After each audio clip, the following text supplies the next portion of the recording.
क्या आपने कभी किसी फिल्म को देखकर थिएटर से निकलते ही ऐसा महसूस किया कि इतिहास की धड़कन आपके दिल में गूंजने लगी हो? दोस्तों, आज हम बात करेंगे छावा फिल्म के उस इलेक्ट्रीफाइंग एक्सपीरियंस की जिसने हर दर्शक के अंदर देशभक्ति की चिंगारी जला दी। जैसे ही फिल्म खत्म हुई, थिएटर के बाहर का नज़ारा कुछ अलग ही था। कुछ की आंखों में आंसू, कुछ के चेहरे पर गर्व और छोटे बच्चे तक जय भवानी, जय शिवाजी के नारे लगाते नजर आए। ये एक्सपीरियंस इतना यूनिक था कि शायद ही किसी अन्य हिंदी फिल्म के बाद ऐसा देखने को मिला हो।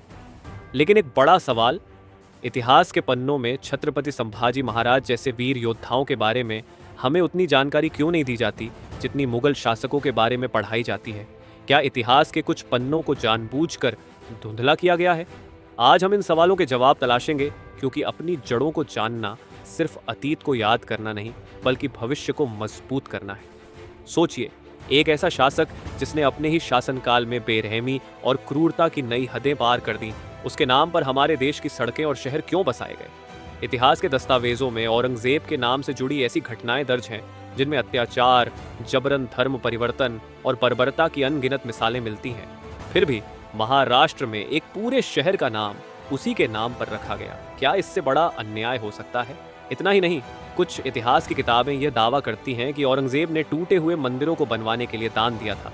लेकिन जब इस दावे की सच्चाई जानने के लिए आरटीआई के जरिए एनसीईआरटी से प्रमाण मांगा गया तो जवाब मिला, इसका कोई ठोस स्रोत उपलब्ध नहीं है।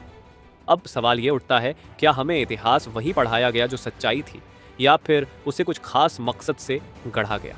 50 साल से ज्यादा वक्त तक सत्ता में रहने वाला औरंगजेब सिर्फ एक क्रूर शासक नहीं, बल्कि सत्ता की भूख में अंधा हो चुका व्यक्ति था, जो न सिर्फ अपने दुश्मनों बल्कि अपने ही परिवार के लोगों पर भी जुल्म ढाने से पीछे नहीं हटा।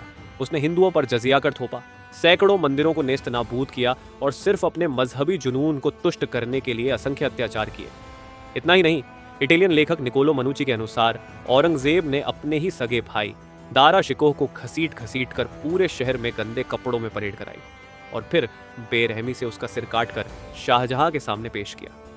लेकिन यह क्रूरता यहीं खत्म नहीं हुई। 11 नवंबर 1675 को गुरु तेग बहादुर जी को दिल्ली के चांदनी चौक में मौत के घाट उतार दिया गया। सैकड़ों मंदिर तोड़े गए और उसकी बर्बरता की कहानियां इतिहास के पन्नों में काले अक्षरों में दर्ज हो गई। ये वही इतिहास है जिसे हमें आधा अधूरा पढ़ाया गया, और वह भी एक खास नजरिए से। आज भी कुछ लोग ये तर्क देते हैं कि औरंगजेब ने जो कुछ भी किया वह केवल सत्ता के खेल और लूटपाट की रणनीति का हिस्सा था। लेकिन क्या हकीकत इतनी ही सीधी है? सच्चाई यह है कि उसकी नफरत के पीछे गहरी राजनीतिक और व्यक्तिगत महत्वाकांक्षाएं छिपी थीं। इसी तरह पाकिस्तान में भी इतिहास के सबसे क्रूर शासकों को सम्मानित किया जाता है, जैसे बाबर या महमूद गजनवी जैसे आक्रमणकारियों के नाम पर मिसाइल्स और मिलिट्री रिसोर्सेज का नामकरण किया जाता है, जिन्होंने अपने जमाने में अनेकों अत्याचार किए। हमें एक गंभीर सवाल खुद से पूछना चाहिए, क्या हम भी अपने असली इतिहास से वंचित किए जा रहे हैं?